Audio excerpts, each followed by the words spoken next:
Ufasoavana nokajahiko hatrizay ny fahasambanana no tadiaviko ny bitsiky foko ao ny tsiky aina ny fisiko ny ireny fifariko nomenao ahy daholo izany tamin'ny andro paoriko.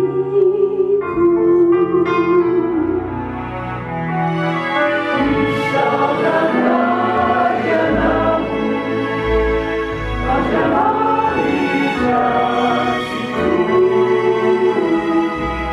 ifanainay izao italiaia tafafo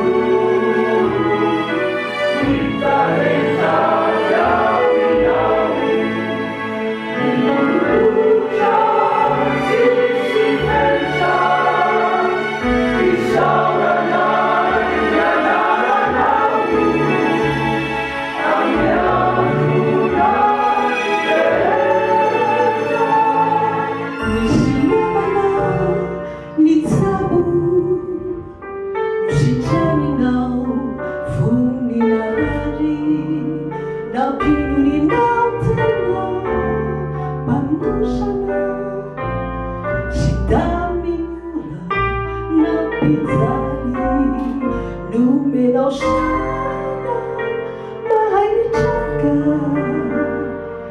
tamin'ny fotoanady ny fitiavanao nandresy tsy mba folaka angady.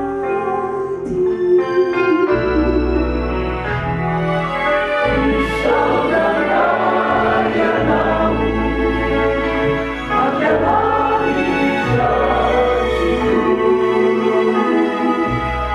ifanainay izao italiaia tafafo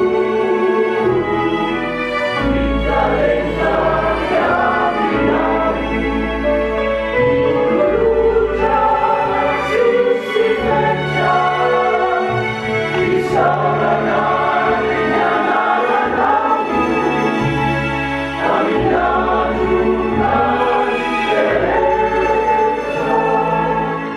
Tsinapikely any ny finoizay ananako efa devezaiky mba hitombo izany arotanako izao ilay manatena